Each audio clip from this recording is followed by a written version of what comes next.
한국의 명시 가운데 김현승님의 가을의 기도라는 제목의 시가 있습니다. 가을에는 기도하게 하소서. 낙엽들이 지는 때를 기다려 내게 주신 겸허한 모국으로 나를 채우소서. 가을에는 사랑하게 하소서. 오직 한 사람을 택하게 하소서. 가장 아름다운 열매를 위하여 이 비옥한 시간을 가꾸게 하소서. 가을에는 홀로 있게 하소서. 아마 김현승 시인은 기독교 신앙을 바탕으로 아름다운 시를 남겼는데, 예수님의 일생이 기도하는 일생, 사랑하는 일생, 홀로 있는 일생이었다고 우리가 생각할 수 있습니다. 홀로 있다는 거 힘든 일입니다. 정호승이라는 시인이 수선화에게라는 제목의 시에서 울지 마라, 외로우니까 사람이다, 살아간다는 것은 외로움을 견디는 일이다, 공연히 오지 않는 전화를 기다리지 말라, 눈이 오면 눈길을 걸어가고 비가 오면은 빗길을 걸어가라, 갈대 숲에서 가슴 검은 도요새도 너를 보고 있다, 가끔은 하느님도 외로워서 눈물을 흘리신다, 새들이 나뭇가지에 앉아있는 것도 외로움 때문이고 너가 수선화가 물가에 앉아있는 것도 외로움 때문이다, 산 그림자도 외로워서 하루에 한 번씩 마을로 내려온다. 제 이 시가 실감이 나는 건요, 저는 강원도 산골에 살았는데 겨울 같은 때는 오후 4, 5시만 되면은요, 해가 지면서 그림자가 마을을 싹 덮이면 금방 이렇게 저녁이 금방 오더라고요. 해 그림자도 산 그림자도 외로워서 마을로 하루에 한 번씩 내려온다, 종소리도 외로워서 울린다, 뭐 그런 제목의 시입니다. 어린아이가 태어날 때 가만히 보면은 그 모태에 있는 어린아이의 모습은 어떤 모습일까요? 저는 기도하는 모습이라 생각이 들어요. 하나님은 우리 인간다움이 뭐냐, 기도하는 것이다. 뭐 어린아이가 웅크리고 있는 것이 마치 그 기도하는 모습과 비슷하다는 생각이 들었습니다. 일엄생식의 항성주 박사가 사람이 슬럼프에 빠지는 이유를 4가지로 지적을 했어요. 슬럼프는 영적인 침체를 말하고, 아이들이 공부하다가 또 운동선수들이 슬럼프에 빠집니다. 첫째, 책을 안 읽어요. 그래서 제가 매달 한 번 추천 도서를 선정하는데 얼마나 읽고 계시는지. 책을 안 읽어요. 가을은 어떤 계절이죠? 가을은 독서의 계절, 가을은 사색의 계절인데 요즘은 사색 안 하고 검색합니다. 생각을 깊이 안 해요. 그냥 핸드폰부터 손에 갑니다. 두 번째, 운동 안 합니다. 운동의 필요성을 다 알아요. 근데 슬럼프에 빠지는 이유, 책을 안 읽는다. 두 번째, 운동 안 한다. 세 번째, 여행을 안 한다. 여행을 가고 싶어도 지금 못 가잖아요. 올 추석은 좀 달라요. 추석은 요즘 신문에 보도도 이렇게 보도했어요. 어르신들이, 부모님들이, 얘들아 우리 백신 다 맞았다, 올 거세요. 그러면 며느리는 뭐라 그랬냐면, 저희들은 맞았는데 여행을 이제 기도하지 않아서. 사람은 왜 슬럼프에 빠지는가? 책을 안 읽는다, 운동하지 않는다, 여행하지 않는다, 기도를 쉬어버린다. 파스칼이 방세라는 명상록에 인간이 불행해지는 원인은 혼자 있는 걸 못 견딘다고 합니다. 인간은 혼자 있는 거 무료한 시간을 못 견뎌서 오락을 추구하고 찾아가는데, 그러다 보면 문제가 생기는 거예요. 그러니까 정신적으로 뛰어나다는 건 뭐냐면, 혼자 잘 있는 사람이 정신력이 강하고 뛰어난 사람이에요. 사람은 이상하게 같이 있으면 고슴도치처럼 서로를 찌르고 상처를 주고, 또 홀로 있으면은 또 추워서 못 견디고 외로워서 못 견디고 그런 것 같아요. 그래서 파스칼이 이렇게 말했어요. 인간의 위대함이란, 인간은 왜 위대하냐? 인간은 자기의 비참함을 알기 때문에 위대하다. 방세에 남긴 글입니다. 동물은 자기가 비참하다는 건 몰라요. 인간은 자기가 실존이 비참하다는 걸 알기 때문에 위대하다는 거예요. 예수님은 공생애 3년 동안 기간을 보면 기도로 시작해서 기도로 마쳤어요. 오늘 겟세마네의 마지막 기도의 내용을 읽었는데, 예수님의 생애는 공생애를 시작할 때 40일 금식 기도로 출발합니다. 마태복음 4장 1절 2절을 한번 보시면, 그때 예수께서 성령에 이끌려 마귀에게 시험을 받으러 광야로 가사 40일을 밤낮으로 금식하신 후에 줄이신지라. 예수님의 첫 번째 공생의 출발은 40일 금식 기도로 시작했어요. 마귀와 싸워서 마귀의 시험과 유혹을 물리쳤습니다. 그리고 예수님은 공생의 기간에 이른 새벽에 일찍 일어나서 마가복음 1장을 보면은 새벽 미명이 아직 밝기도 전에 홀로 기도하셨습니다. 마가복음 1장 35절 새벽 아직도 밝기 전에 예수께서 일어나 나가 한적한 곳으로 가사 거기서 기도하시더니, 예수는 하루를 시작하기 전에 기도로 하루를 출발했다는 것은 무슨 의미입니까? 예수님의 기도는 간구형이 아니고 교제형의 기도입니다. 여러분, 우리의 기도 생활을 보면 처음에는 간구형으로 시작돼요. 내가 건강이 어려움이 있어서 하나님 고쳐주세요, 물질적으로 너무 힘들어서 하나님 도와주세요, 이렇게 요청하고 간구하는 기도로 시작됩니다. 그러나 기도의 깊이가 들어가면은 교제형으로 바뀝니다. 하나님, 정말 하나님과 함께 있는 시간이 너무 행복하고 기쁩니다. 그럼 그런 사람은 기도의 깊이가 상당한 수준에 있는 사람. 예수님은 교제형의 기도를 드렸어요. 하나님으로부터 능력을 힘입고 하루의 사역을 감당하게 된 것입니다. 그리고 예수님은 가장 중요한 일이 있을 때 기도로서 결정했어요. 예를 들면 12제자를 막 뽑은 게 아닙니다. 누가복음 6장을 보면 예수님이 12제자를 선택할 때요, 철야기도 하셨어요. 한번 같이 보실까요? 이때 예수께서 기도하시러 산으로 가사 밤이 새도록 하나님께 기도하시고 밝음에 그 제자들을 부르사 그 중에서 12를 택하여 사도라 칭하셨으니, 12제자를 그냥 이력서를 보고 뽑은 것도 아니고 밤이 맞도록 기도하고 12제자를 세웠는데도 불구하고 한 사람은 빗나갔어요.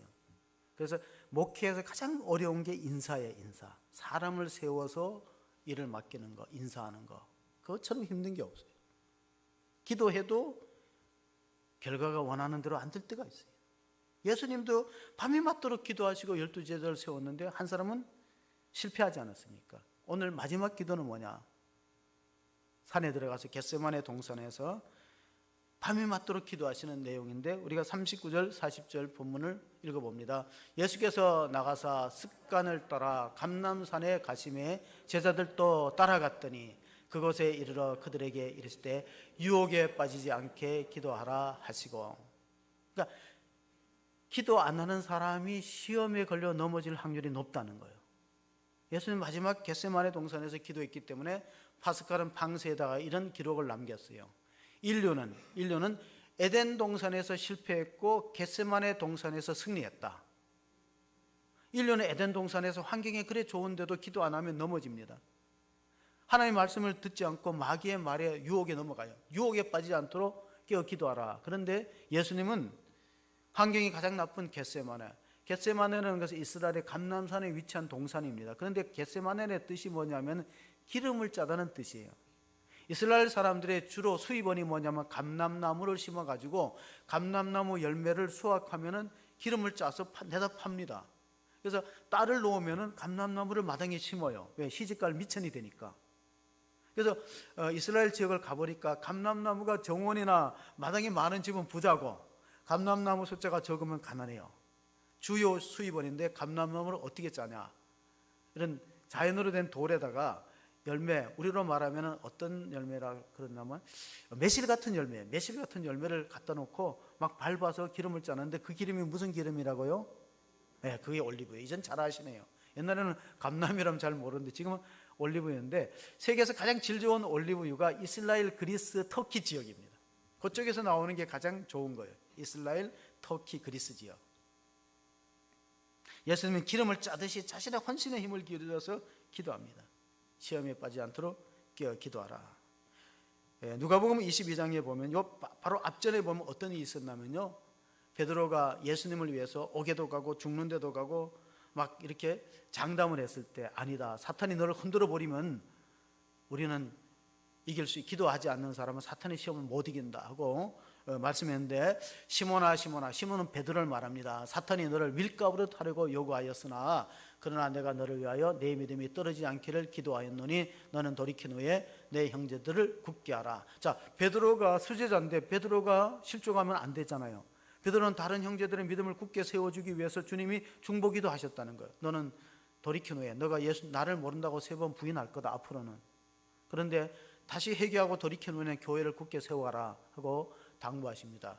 결국은 베드로가 장담한 대로 되지 않고 예수님이 예언한 대로 되었습니다.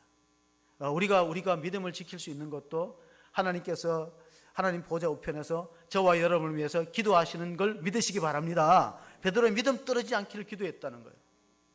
우리는 아파트 값 떨어지는 거 걱정하고 자녀가 성적 떨어지는 거 걱정하고 주가가 떨어지는 걸 걱정해도 믿음 떨어지는 거 걱정합니까? 안 하거든요. 그럼 누가 걱정해요? 주님이 걱정하는 거예요. 생각해 보세요. 우리는 믿음 떨어지는 걸 걱정 안 해요. 근데 주님은 우리가 아파트 떨어지는 걸 걱정할 때 주님 우리 믿음 떨어질까 봐 걱정하는 거예요. 내 믿음이 떨어지지 않기를 내가 기도하였노라. 베드로는 이렇게 말했어요. 이랬을 때 너가 닭 울기 전에 3번 나를 모른다 부인하리라 할 때 베드로가 무슨 말씀입니까? 저는 의리의 사나이입니다. 옥에도 가고 죽는 데도 갑니다. 다른 제자들은 주님을 배신할지 몰라도 나는 아닙니다. 요즘 이 매스컴에 많이 나오는 것 중에 배신이라는 용어가 많이 나와요. 누구도 배신자와 누구도 배신자인데 베드로가 예수님 배신 다른 제자는 해도 난 안 한다 그랬는데 실제로 본인이 배신자가 되었어요. 예수님은 3번 모른다고 부인했는데 원인을 알고 보니까 겟세마네 동산에서 예수님께서 베드로와 야고보와 요한에게 3번 부탁했어요. 나와 함께 1시간 동안 같이 끼어 기도하라. 그런데 기도를 못해요. 피곤하고 지치고 힘들으니까 예수님이 나중에 이렇게 포기하면서 말했어요. 마음은 원이로되 육신이 약하도다. 자라 이제 그만. 기도할 때 기도하지 않으면 시험에 걸려 넘어진다. 사탄 마귀에 걸려 넘어진다. 앞으로는 자동차 대세가 전기차로 바뀝니다. 이제 석탄 연료로 인해서 휘발유, 경유차는 사라지게 될 것입니다. 그럼 수소차와 전기차가 대세입니다. 근데 전기차는 충전한 만큼 거리를 갈 수 있어요. 400km를 충전하면 400km 달리면 딱 쓰는 거예요. 그게 전기차예요. 한국교회가 왜 능력을 잃었는가? 주님과 기도로 충전하는 시간이 너무 없어요. 바빠. 왜 기도를 못 하십니까? 하면 대부분 바쁘잖아요.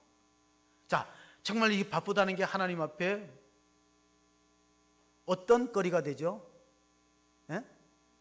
잘하시네요. 핑계거리가 돼요. 이 대선에 나오는 한 사람이 얘기했어요. 핑계로 성공한 사람은 김건모밖에 없대.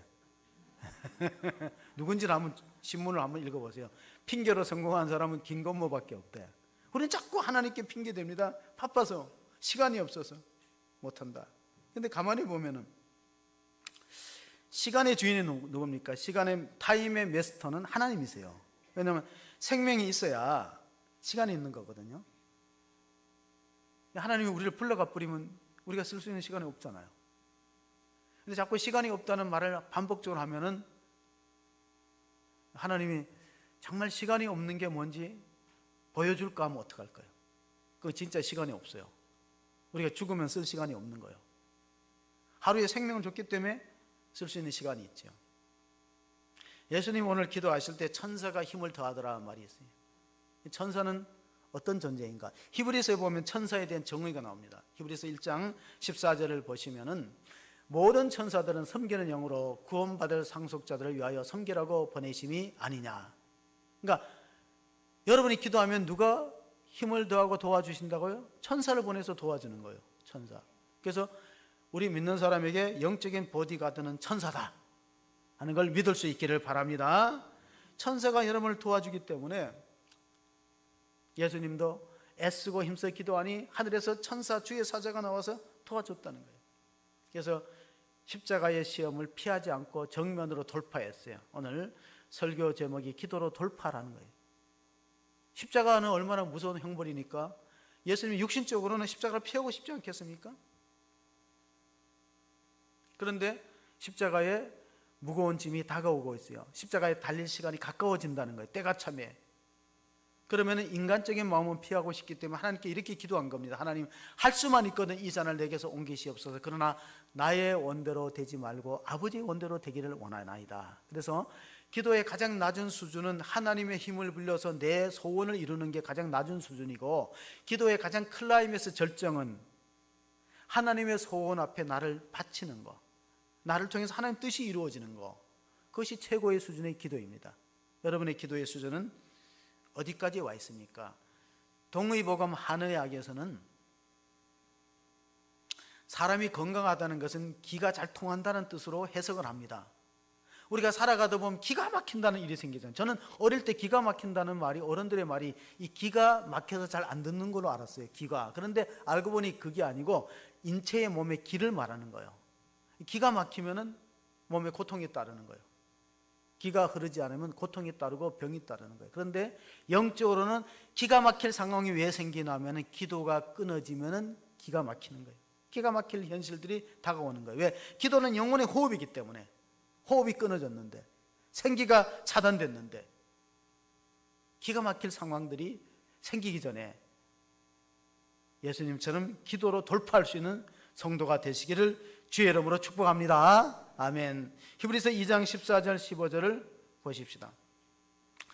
자녀들은 혈과 육에 속하였으며 그도 또한 같은 모양으로 혈과 육을 함께 지니심은 죽음을 통하여 죽음의 세력을 잡은 자 곧 마귀를 멸하시며 또 죽기를 무서워함으로 한평생 매어 종노릇하는 모든 자들을 놓아주려 하심이니. 예수님은 죄가 없기 때문에 죽을 필요가 없으신 분입니다. 왜냐하면 로마서 6장 23절에 죄의 삭은 사망이요 하나님의 은사는 우리 주 예수 그리스도 안에 영생이라 했기 때문에 예수님은 죄가 없는 성령으로 잉태되신 분이기 때문에 죽음을 맛보지 않아야 되는데 왜 죽음을 맛봤느냐? 일생 동안 죽음을 두려워해서 사탄의 종노릇한 우리를 풀어주기 위해서. 호랑이를 잡으려면 어디로 가야 돼요? 호랑이의 굴로 가야 되고, 사망을 잡으려면 어디로 가야 돼요? 사망으로 들어가야 돼요.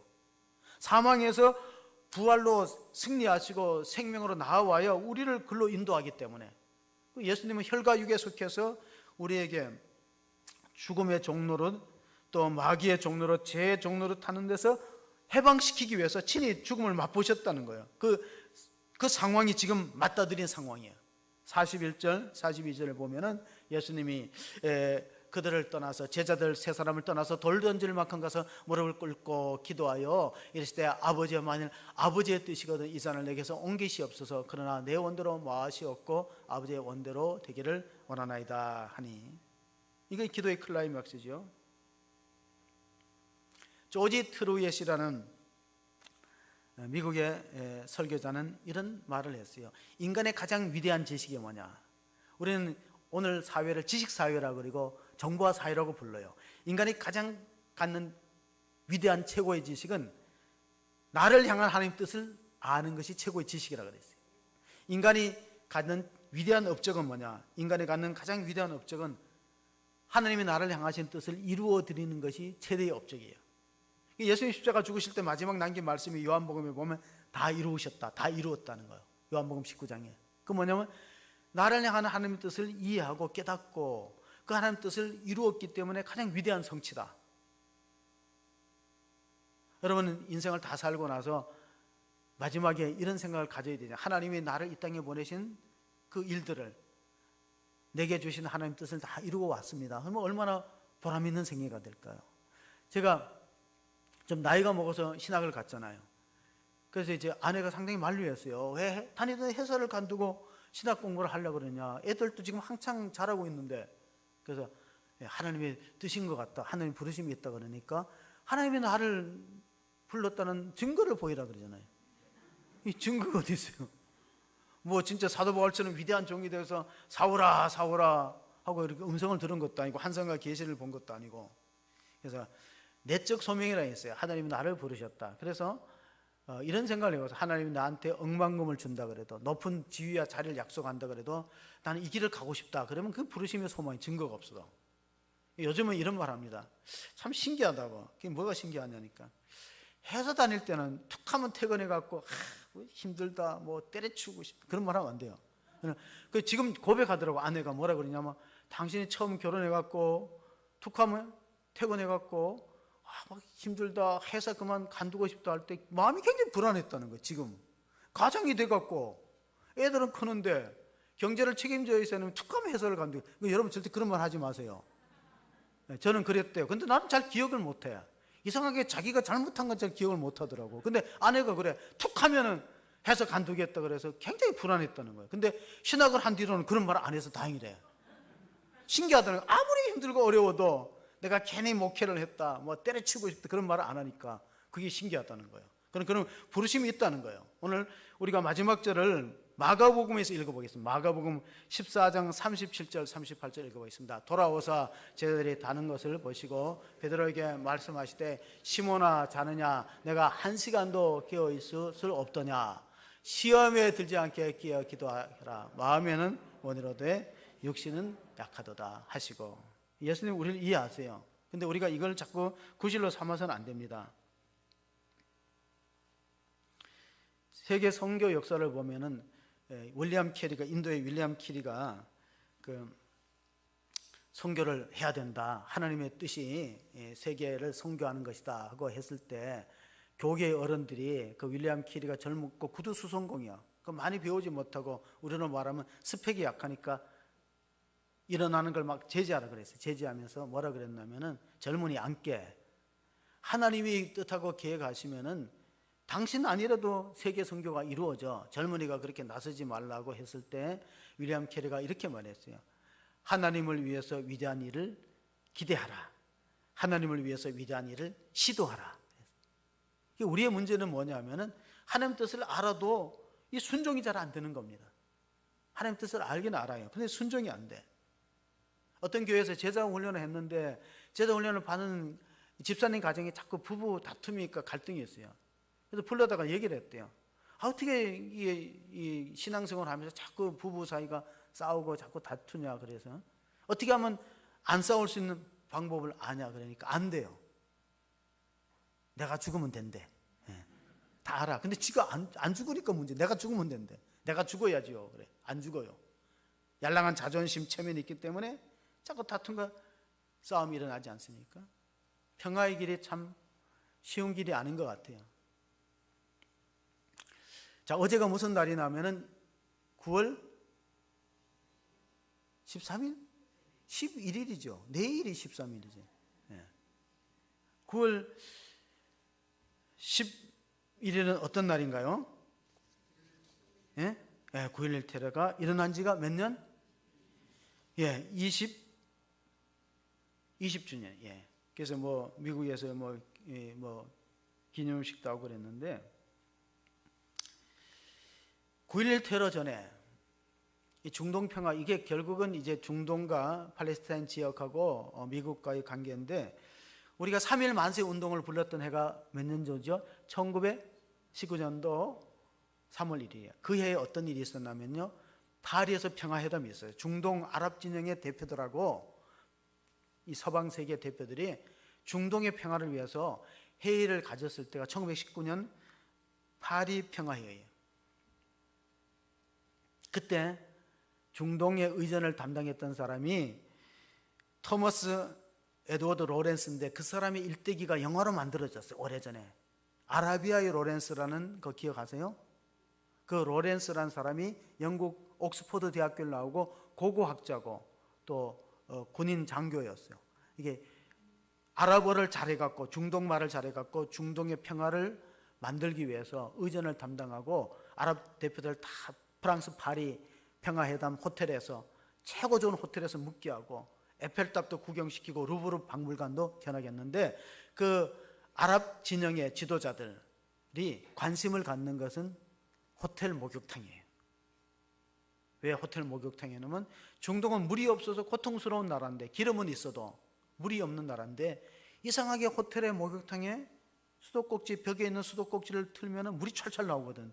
그러니까 이 사람들은 루브르 박물관에 있는 예술작품에도 관심 없고 에펠탑도 그냥 한번 보고 마는데 항상 이 틀면 물이 나오는 게 신기했던 것 같아요. 그래서 파리 평화회담이 끝나고 났을 때 호텔 여기저기서 연락이 왔어요.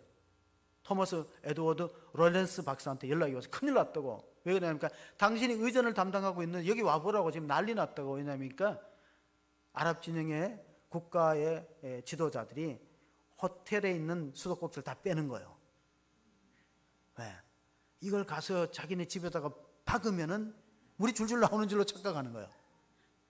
가서 설명을 했어요. 이거는 수원지가 있어서 거기서 물을 저장했다가 수도 파이프로 이렇게 관을 만들어서 여기서 사용하는 거라고. 1919년도에 그런 일이 있었대요.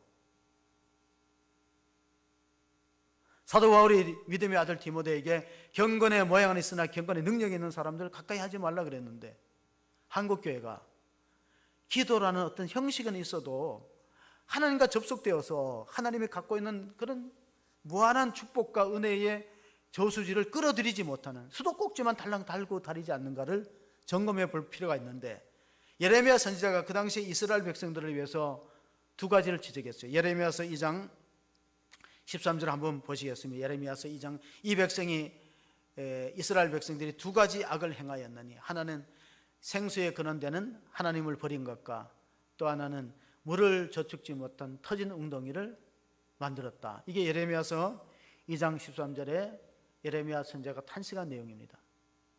여러분, 우리가 기도라는 형식과 모양은 갖고 있지만 정말 하나님과 연결되어 있는가? 어떻게 보면 기도는 하나님 나라의 다운로드와 같아. 하나님이 갖고 있는 무한한 자원들, 그래서 우리가 지상에 끌어들이기 위해서는 기도라는 통로를 수도관을 사용해야 되는데 녹슬어 있지 않습니까? 아니면은 수도관이 차단되어 있지 않습니까? 청교도 신앙인들은 천국은 무릎으로 전진하는 나라라고 했어요. 우리 무릎이, 한국교회가 무릎이 너무 약해졌어요. 옛날에는 1시간, 2시간씩 또 산에 가서 나무 뿌리를 붙들고 기도했던 영성들이 많이 약화되었어요. 오늘의 현실을 타개하기 위해서는 이 기도가 절실하게 필요한데 기도의 힘을 잃어버리고 기도의 형식만 남아있지 않는가.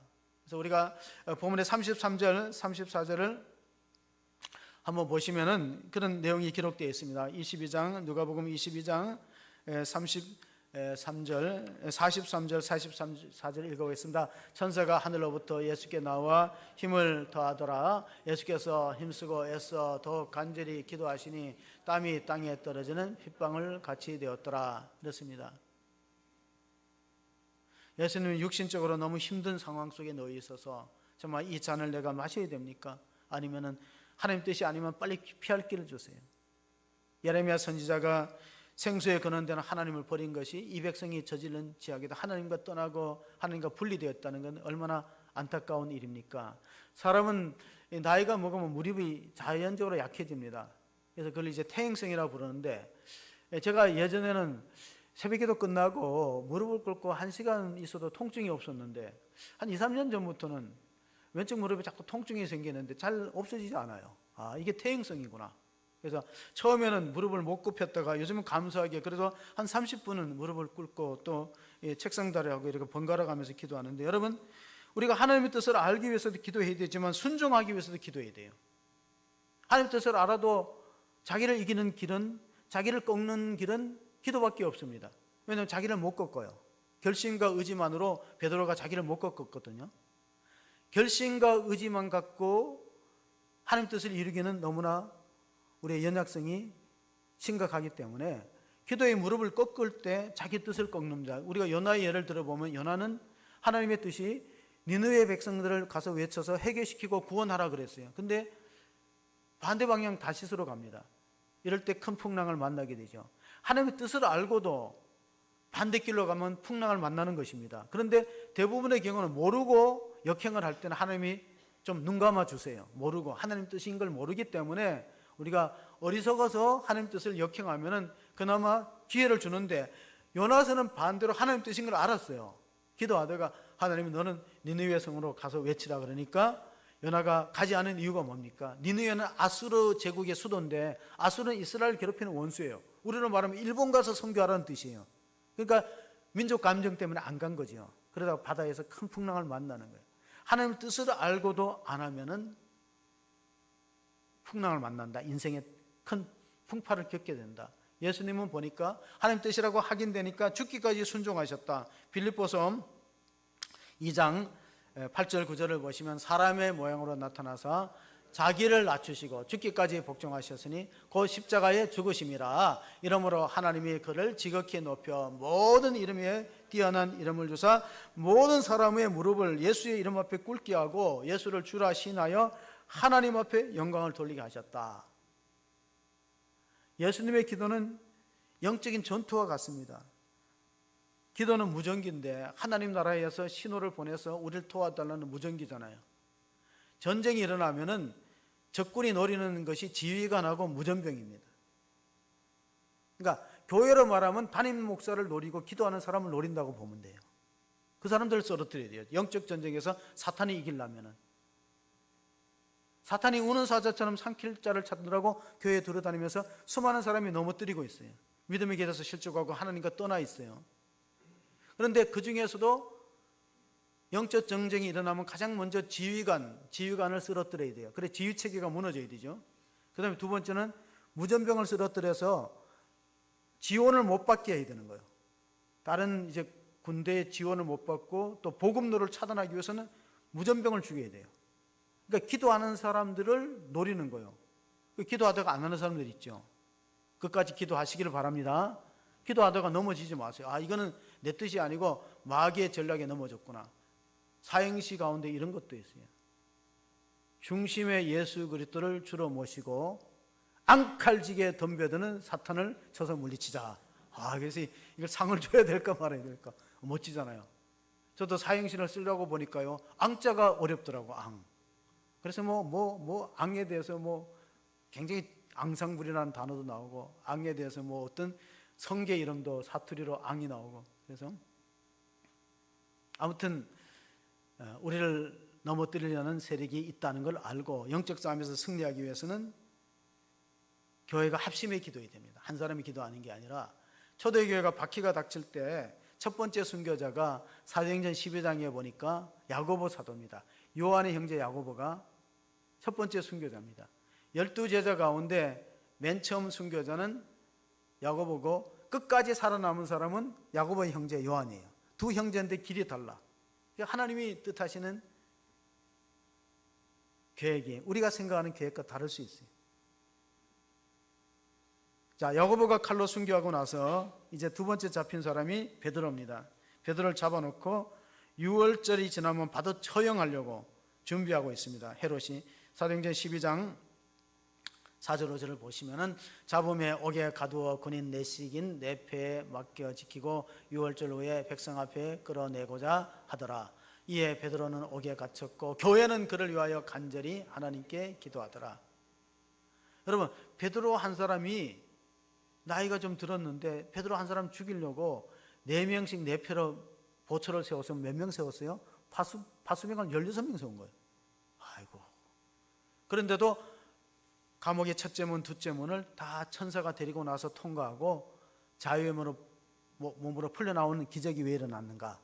교회가, 베드로는 옥에 갇혔고 지도자는 옥에 갇혔고 성도들이 열심히 기도했다. 뜨겁게 기도했대. 하나님께서 천사를 보내서 옥문을 여는데, 사도행전 12장 8절 9절을 이어서 읽어보시면은 천사가 이르되 띠를 띠고 신을 지르라 하거늘 베드로가 그대로 하니 천사가 또 이르되 겉옷을 입고 따라오라 한데 베드로가 나와서 따라갈새 천사가 하는 것이 생시인 줄 알지 못하고 환상을 보는가 하더라. 하도 기가 막힌 일들이 일어나니까 베드로가 이게 꿈인가 생시인가 하고 천사를 따라갔다는 거예요. 그래서 천사는 사라지고 가만히 보니까 자기가 감옥에서 벗어나왔어. 16명이 지켰는데 감옥문이 2개, 3개 있는데도 탈출했던 거예요. 하나님이 하시니까 불가능이 없다. 그래서 어디로 왔냐면 교회로 왔습니다. 교회가 여러분 사도행전 2장에 나오는 마가의 어머니 마리아의 다락방, 우리가 말하는 성령 강림이 있었던 다락방에 와서 문을 두드리니까 로데라는 여종이 나와서 베드로 선생님이다 그래서 하니까 안에 들어가서 기도 그만하라고, 베드로 사도께서 감옥에서 나왔다 그러니까 믿었어요, 안 믿었어요? 그렇습니다. 이상하게 기도해놓고 안 믿어요. 되는 게 됐다는 것이 너무나 자기들이 놀란 거예요. 하나님, 우리 지도자 베드로 사도를 풀어주세요 하고 합심 기도했는데 베드로가 와서 문을 두드리니까 베드로가 온 게 아니라 베드로의 천사가 왔을 것이다. 왜? 기도해놓고 안 믿어요. 절대로 못 나온다. 우리가 내 병이 낫게 해달라고 기도해놓고 절대로 안 믿어. 내 병은 나을 수 없다, 속으로. 그러면 안 되는 거예요. 하나님이 하시는 일에 불가능이 없다는 걸 믿을 수 있기를 바랍니다. 그게 믿음이에요. 하나님이 손대면은, 여러분, 하나님이 손대면은요, 독감이나 암이나 똑같은 거예요. 하나님이 이거는 힘들고 이거는 가볍고 그런 게 있어요.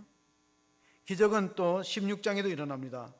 바울과 실라가 빌립보 지역에서 감옥에서 갇혀 있어요. 복음을 전하다가 모함 당하고 감옥에 갇혀 있는데 매를 맞고 착고를 채웠는데 한밤중에 잠 안 자고 끼어 기도하니까 제수들이 들었어요. 사도행전 16장 25절 26절에 보면은 이런 말씀이 기록되어 있습니다. 밤중에 바울과 실라가 기도하고 찬미하니 옥중의 죄수들이 듣더라. 그래서 메인 것들이 풀어지고 기적이 일어났어요. 교회가 갖고 있는 경쟁력이 뭡니까? 이 코로나 시대에 교회가 갖고 있는 경쟁력은 기도의 경쟁력이 있어야 됩니다. 기도하는 교회가 살아남을 수 있어요. 초대교회가 핍박을 당할 때 이런 일화가 전해지고 있습니다. 이제 숨어서 예배드리다가 로마 군인이 쫓아와서 죽이려고 하니까 동굴로 피했어요.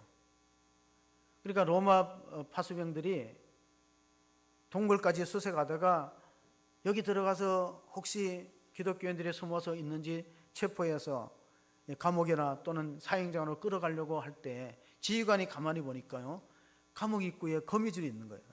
동굴 입구에 거미줄이 있으니까 병사를 말렸어요. 이 바보 같은 병사야. 이 거미줄이 치 있는데 사람이 있겠냐?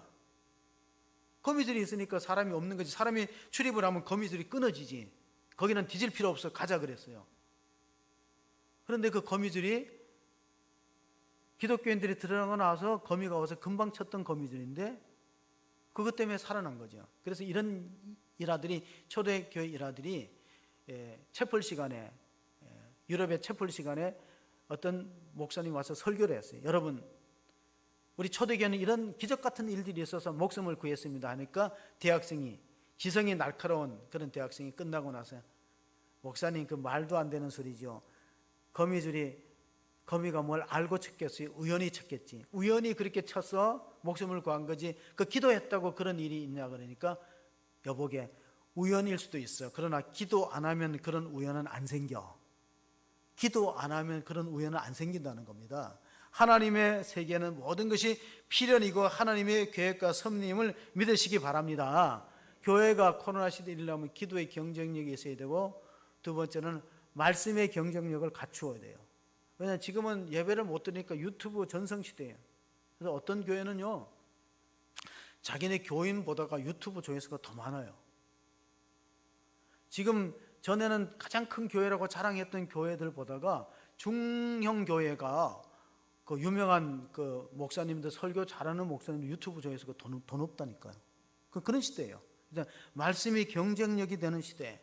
이제 교회 건물이 크고 교인이 많다는 것보다가 말씀의 경쟁력이 있는가, 그게 중요한 시대가 되고 말았어요. 세 번째로는 순종의 경쟁력이 있어야 돼요. 그 교회 성도들이 얼마나 훈련받고 순종을 잘하는가, 그게 순종의 경쟁력이에요.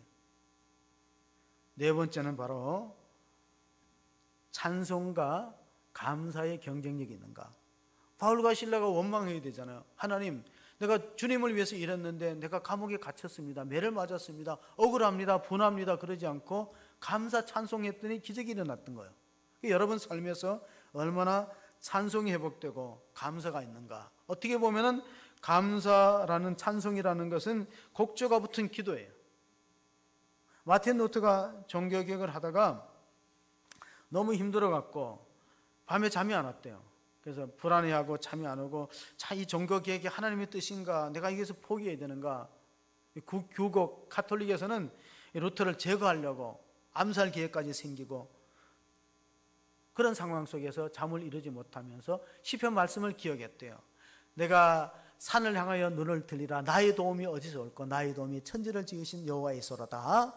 여호와께서는 졸지도 않고 주무시도 않고, 하나님은 하나님의 일을 이루시기 위해서 졸지도 않고 주무시도 않지만은 내가 잠 안 자고 걱정한다고 일이 되겠느냐. 그래서 하나님 일을 하나님 책임져 주시고 저는 자겠습니다. 이거 불면증을 이겼대요. 여러분, 우리 교회는 이제 새벽 기도를 늦게까지 하는 분이 계셔요. 그래서 알아봤더니 그분이 이제 감리교회를 나가는 권사님인데 50대더라고. 하여튼 내가 어떤 때는 목사로서 체면이 부끄러워서 내가 저분보다는 오래 기도해야지 하는데 하도 늦게까지 안 나가고 계속 소리내서 기도하니까 이제 포기했어요. 내가 저분은 못 이기겠구나. 그런데 이제 참 저분이 그 속장이더라고요. 알고 보니까 감리교회 속장인데 그런 생각이 들었어요. 야, 저분 밑에 구역 식구들하고 세런들은 참 행복하겠구나. 하루도 빠짐없어요. 하루도 빠짐. 오늘 또 아마 7시 가까이까지 기도했는데 우리 교인이 아닌데 그 셀원들은 얼마나 복이 있어요, 여러분. 그래서 여러분 셀원들은, 셀 리더들을 격려하고 칭찬하고, 좀 추석 때 좀 선물도 하고. 셀을 위해서 기도하시는 분이 목양 장로님이고 셀 리더가 아닙니까?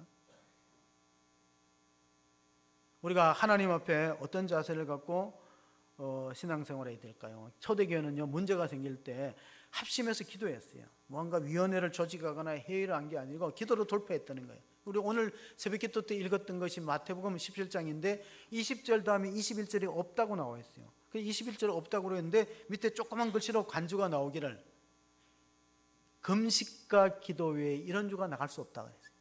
초대교회는 교회가 어려움을 닥칠 때, 문제에 봉착했을 때요, 금식하고 기도해서 돌파했어요.